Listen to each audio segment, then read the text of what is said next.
Hey everyone, today we're diving into something that might seem complex but is actually super fascinating.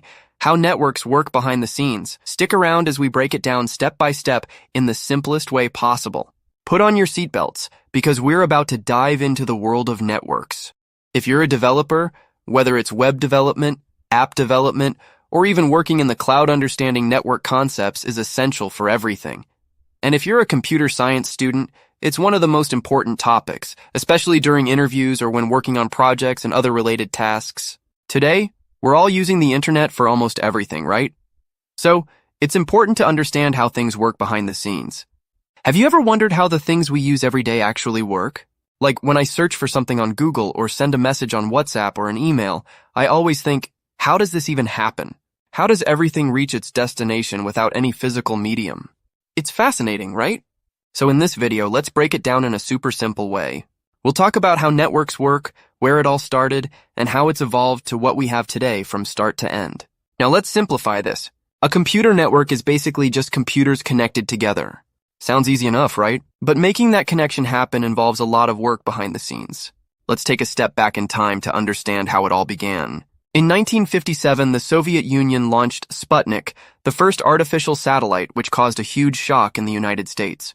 To respond, the U.S. created an agency called ARPA, Advanced Research Projects Agency, to focus on research and development. The idea was to make sure the U.S. stayed ahead in technology, especially in research and discoveries. At that time, ARPA needed a way for research teams in different parts of the country to communicate with each other, so sending information between them was a challenge. To solve this, they created ARPANET. It initially connected 4 computers at universities across the U.S., allowing them to share information. As they exchanged data, they followed a set of rules. Let's understand why they were so important. Imagine you run WhatsApp and another person runs Instagram. If you want to send data from one app to the other, both companies need to agree on how to send and receive that data. If each company had its own way of doing things, there would be no way for them to communicate. That's why we need a universal set of rules for data transfer. In networking, these rules are called protocols, and they're the foundation of how the internet works today. Here we will see how things work in networking through a scenario of sending a WhatsApp message. Imagine you're in India sending a "Hi, how are you" message to a friend in the USA on WhatsApp through mobile data. Now, how does your message travel from your phone to theirs? Well, it's quite an interesting journey. Step 1. First, when you type a message on WhatsApp, it gets converted into something computers can understand: binary data. Binary is just a series of zeros and ones that represent all the characters and words. Before the message goes anywhere, WhatsApp encrypts it for security. Encryption means turning the message into a secret code that only the receiver can read. WhatsApp uses end-to-end encryption, which ensures that no one, not even WhatsApp servers, can see your message. Example: "Hi, how are you?" might become something like this. Only your friend's phone has the key to decrypt this back to normal text. Step 2. Breaking it down into packets. Since we can't send big chunks of data all at once because there is the risk of losing some during the transfer. So, the message gets divided into small chunks called packets and sent to the destination. Each packet will carry information about order of the packets, like packet 1, packet 2, and so on, so they can be reassembled correctly at the destination, and where it came from, and where it's going. And there comes an IP address. To understand this, let's first look at why IP addresses are important. Imagine sending a letter in the mail. You need to write the sender's and receiver's addresses, or it won't reach the destination. Similarly, every device on the internet needs a unique identification number to send or receive data. This identification is called an IP address. But who gives these addresses? There is an organization called IANA, Internet Assigned Numbers Authority, which is responsible for assigning unique IP addresses globally. To help you understand how IP addresses are assigned, think of all the IP addresses like license plates for cars, and imagine these plates are kept in a big bucket managed by IANA. They don't give these plates directly to cars. Instead, they divide them into smaller buckets for each country. For example, the first bucket goes to the USA. Another bucket goes to India. Now in India, the car plates are given to car companies instead of individuals. Each car company further splits their bucket of plates into regional buckets based on where their customers are. For example, part of bucket to Chennai, another to Mumbai, and so on. When you rent a car from one of these companies, they give you a temporary car plate from their bucket. For example, if you're in Chennai, you get a plate from the Chennai bucket. Similarly, in networking, Instead of car plates, we're talking about IP addresses, which are identification numbers for devices on the internet. IANA distributes IP addresses to different regional organizations that manage IP address allocation within specific regions, like Africa, Afrinik, Europe, the Middle East, and Central Asia, RIPE NCC, and others extra. These organizations are responsible for further dividing the bucket of IP addresses to local ISPs, like for India Jio, Airtel, etc. ISPs further divide their pool of IP addresses into regional blocks for different cities, like Chennai, Coimbatore, etc. When you connect to the internet, your ISP assigns you an IP address from the specified region. For example, if you're in Chennai, the IP address will be picked from Chennai's designated IP pool. Note that these IP addresses are temporarily allocated to a particular device. Once you turn off your internet, the IP address goes back into the pool, ready to be used by someone else. Each time when you connect to internet, new IP address assigned to you. They've created a specific format for IP addresses. For example, in IPv4, the IP address looks like this. An IP address is made up of 32 bits, split into 4 parts. Each part can have a value between 0 and 255. Here's why. Each part of the address is made up of 8 bits, which are like binary numbers with ones and zeros. With 8 bits, you can create 256 different combinations.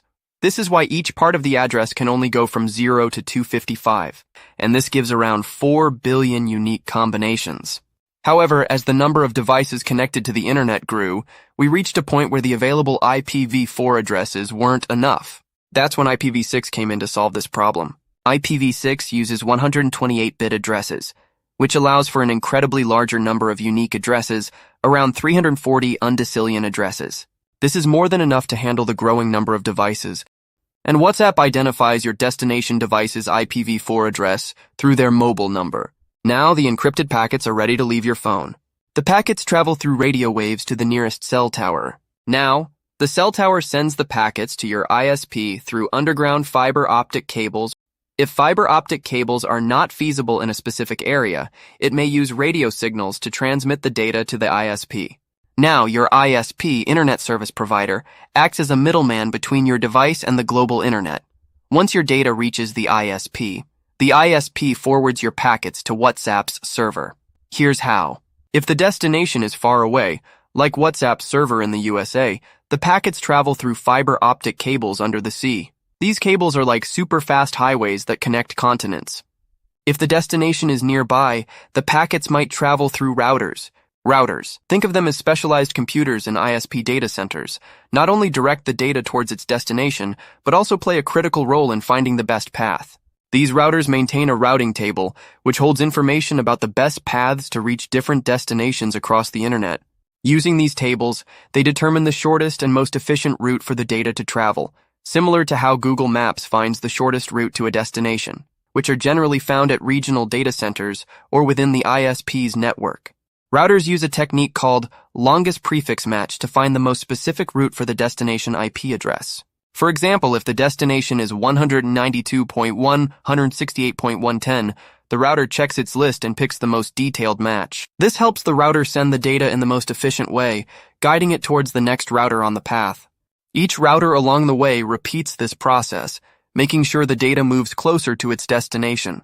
Once the packets reach WhatsApp's server in the USA, the server checks the destination IP address your friend's device. The server determines how to send the packets to your friend's device. As I said before, if it is far away, the packets travel through fiber optic cables, or if it is nearby, they might travel through local routers or other nearby networks. In this case, since both your friend and the WhatsApp server are in the USA, the packets are sent from the WhatsApp server via routers through signals to your friend's ISP, Internet Service Provider. From your friend's ISP, as mentioned before, for each area, specific IP address ranges, buckets, are assigned. By looking at the destination IP address, the ISP can find the right cell tower that covers that area. Finally, from that cell tower, it's going to reach your friend's device. But how does the cell tower knows the exact physical location of your device? Now here comes the best part. When you turn on your internet, your device automatically connects to the nearest cell tower. This connection is like a handshake between your device and the tower,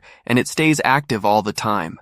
Even though you can't see it, there are invisible radio waves constantly being sent back and forth between your device and the tower. These waves keep your device connected to the network. At this point, something important happens. A session ID gets created. Think of this session ID as an invisible tag that says, "This is your device with this IP address." Now, what happens if you start moving?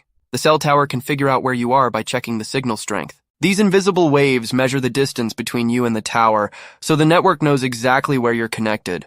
If you move too far and go out of range of your current tower, your device will automatically search for the next nearest tower and switch to it. This process is called a handover, and it happens so quickly that you usually don't even notice it. If there's no nearby tower, the connection drops, and you lose signal. That's why, when traveling through remote areas, you might see no network or signal lost on your phone. And that's how your data packets finally reaches your friend's phone.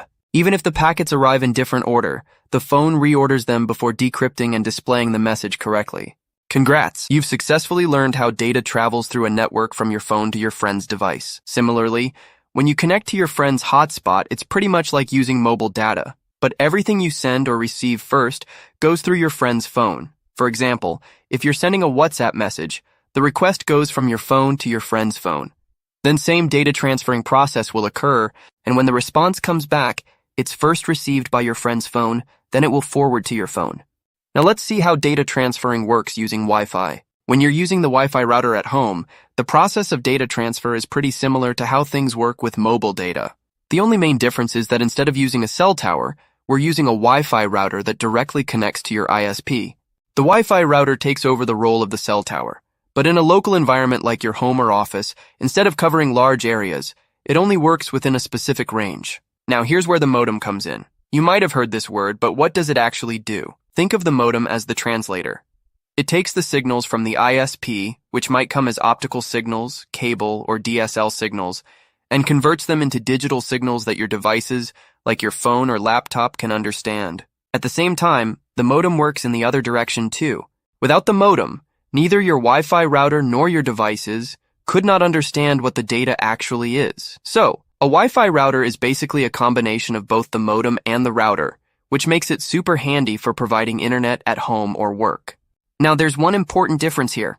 With mobile data, the ISP provides a public IP address, but with Wi-Fi, the ISP doesn't provide a unique IP address for each device. Instead, the Wi-Fi router assigns local IP addresses to all the devices connected to it. These local IP addresses are used within the Wi-Fi network, like inside your house or office, and help the router know which device to send the data to. Now, when the router receives data from the internet, the router uses the local IP address to figure out which device requested the data. And that's how data transfers in Wi-Fi network. When we talk about data transfer and networking, it's not just about sending messages like on WhatsApp.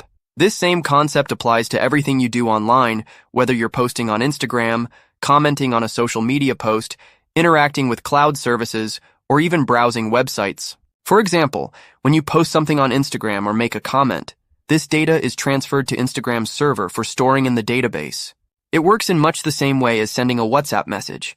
In WhatsApp, you're transferring a message, while in Instagram, you're transferring actions like posts, comments, or likes. They follow the same data transfer process. Similarly, when you're browsing a website, you're not directly sending a message, but you're making a data request. When you enter a website address like www.google.com, your browser sends a request packet to Google's server over the network. The server processes your request and sends a response packet back to your browser, containing an HTML page. Your browser then interprets and renders the data. Finally, everything we've discussed so far follows a structure known as client-server architecture. In simple terms, the client is your device, like your phone, laptop, or computer, and the server is where the information or data is stored, such as Instagram's or Google's servers. The client sends a request, and the server processes that request and sends a response. Everything relies on this core client-server model for communication. You might be wondering, at which point do protocols and layers come into play during this journey? Well, all of these steps follow specific protocols and layers that ensure your message reaches its destination correctly. These protocols and layers are like guidelines that determine how the data is handled, transmitted, and received, ensuring smooth and accurate communication between devices. For example, TCP, Transmission Control Protocol, ensures that all your packets arrive safely and in the right order. And IP, Internet Protocol, is responsible for directing the packets along the most efficient path, ensuring they reach the correct destination. And like in layers, for example, The physical layer is responsible for transmission of data over mediums like wired or wireless using signals or pulses, ensuring it reaches its destination correctly. That's all for today.